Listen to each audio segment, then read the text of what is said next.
जनाबाई बोलती, अब मेरी चक्की परेशान नहीं कर रही, तुम्हारे गहने परेशान कर रहे हैं।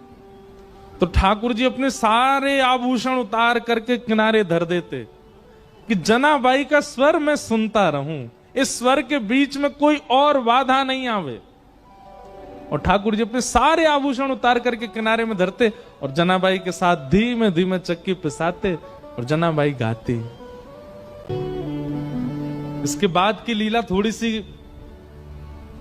हृदय को थोड़ी पीड़ा तो देती है, पर है लीला। फिर ऐसा हुआ कि सुबह का समय हो गया, ठाकुर जी बैठे रहे पूरी रात। इतने में ही मंगल बाजे बजने लगे, घंटे घड़ियाल बजने लगे। पंडरीनाथ भगवान की मंगला आरती, उसको काकड़ा आरती बोलते हैं, काकड़ा आरती का समय हुआ। ठाकुर जी बोले, जना मैं तो भूल ही गया। बोले क्या हो गया? बोले मंदिर में आरती होने वाली है। तो जनाबाई बोली जल्दी जाओ, मंदिर जाओ। और जनाबाई थोड़ी भावुक हो गई। ठाकुर जी बोले तू क्यों भावुक होती? बोले पूरे दिन कल सोए नहीं, रात भर मैंने सोने दिया नहीं, अब फिर से दिन में जाके उठ जाओगे, ठंडे ठंडे पानी से सब तुमको नहलाएंगे, तुमको दूध से नहलाएंगे, बिल्कुल आराम नहीं करने दिया मैंने। ठाकुर जी बोले तू भी तो नहीं करेगी तो मैं भी नहीं करूंगा।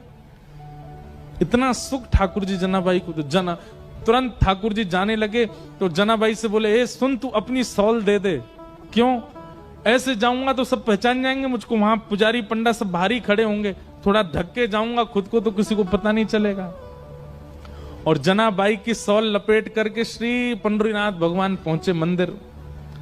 बाहर पंडा पुजारी खड़े थे, चुपचाप ठाकुर जी मुंह ढकढका के भीतर घुस गए। पंडाओं ने सोचा कोई होंगे, भीतर के सेवक होंगे। और भीतर जाकर के ठाकुर जी जैसे ही अपनी वेदी के ऊपर खड़े हुए ही थे, इतने में ही कपाट खुल गए, सॉल उतार ही नहीं पाए ठाकुर जी। और ऐसे जैसे खड़े भये कपाट खुले, सब लोग जय जयकार करने लगे, पंडरीनाथ भगवान की जय, रुक्मणीनाथ भगवान की जय। वहीं दर्शनार्थियों में नामदेव जी खड़े थे। नामदेव जी ने जैसे ही ठाकुर जी को, नामदेव जी का नियम था रात्रि शयन के दर्शन करके जाते थे, फिर सुबह मंगला में आते थे। रात्रि शयन